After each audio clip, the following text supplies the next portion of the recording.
ಮೋಹನ್ ಲಾಲ್ ನಟನೆಯ ದೃಶ್ಯಂ ಸಿನಿಮಾ ಸರಣಿಯ 3ನೇ ಸಿನಿಮಾ ದೃಶ್ಯಂ 3 ಬಿಡುಗಡೆಗೆ ಬಹುತೇಕ ರೆಡಿಯಾಗಿದೆ.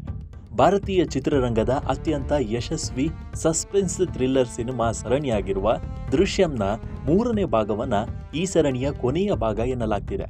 ಇದೇ ಕಾರಣಕ್ಕೆ ಸಿನಿಮಾಗೆ ಭಾರಿ ಬೇಡಿಕೆ ಇದೆ.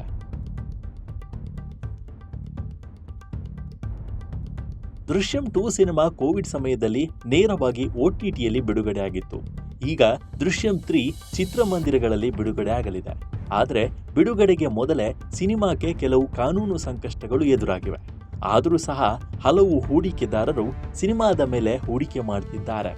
ಜಯಂತಿ ಲಾಲ್ ಗಡ ಅವರ ನೇತೃತ್ವದ ಪೆನ್ ಸ್ಟುಡಿಯೋಸ್ ನಿರ್ಮಾಣ ಸಂಸ್ಥೆಯು ಮೋಹನ್ ಲಾಲ್ ಅವರ ದೃಶ್ಯಂ 3 ಚಿತ್ರದ ಮೇಲೆ 100 ಕೋಟಿ ರೂಪಾಯಿಗಳನ್ನು ಹೂಡಿಕೆ ಮಾಡಲು ಮುಂದಾಗಿದೆ.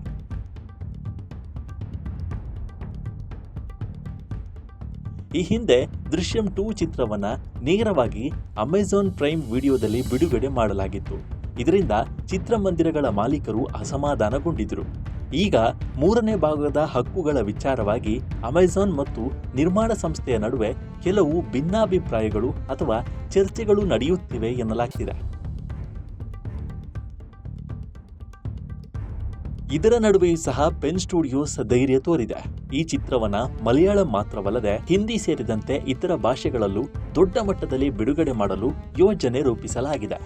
ಪೆನ್ ಸ್ಟುಡಿಯೋಸ್ ಈ ಹಿಂದೆ RRR ಅಂತಹ ದೊಡ್ಡ ಚಿತ್ರಗಳ ವಿತರಣೆಯಲ್ಲಿ ಭಾಗಿಯಾಗಿದ್ದರಿಂದ ದೃಶ್ಯಂ 3ಗೆ ದೊಡ್ಡ ಮಾರುಕಟ್ಟೆ ಸಿಗುವ ನಿರೀಕ್ಷೆ ಇದೆ.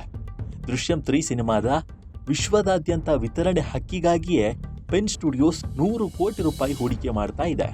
ದೃಶ್ಯಂ ಸರಣಿಯ ಮೊದಲೆರಡು ಸಿನಿಮಾ ನಿರ್ದೇಶಿಸಿದ್ದ ಜೀತು ಜೋಸೆಫ್ ಅವರೇ ಈ ಭಾಗವನ್ನು ನಿರ್ದೇಶಿಸುತ್ತಿದ್ದಾರೆ. ಆಶೀರ್ವಾದ್ ಸಿನಿಮಾಸ್ ಅಡಿಯಲ್ಲಿ ಆಂಟೋನಿ ಪೆರಂಬವೂರ್ ಈ ಸಿನಿಮಾದ ನಿರ್ಮಾಪಕ. 2013ರಲ್ಲಿ ಬಿಡುಗಡೆಯಾಗಿದ್ದ ಮೊದಲ ದೃಶ್ಯಂ ಸಿನಿಮಾ ಹಲವು ದಾಖಲೆಗಳನ್ನು ಬರೆದಿತ್ತು. ಅತಿ ಹೆಚ್ಚು ಭಾಷೆಗೆ ಅಧಿಕೃತವಾಗಿ ರಿಮೇಕ್ ಆದ ಭಾರತೀಯ ಸಿನಿಮಾ ಎನಿಸಿಕೊಂಡಿತ್ತು.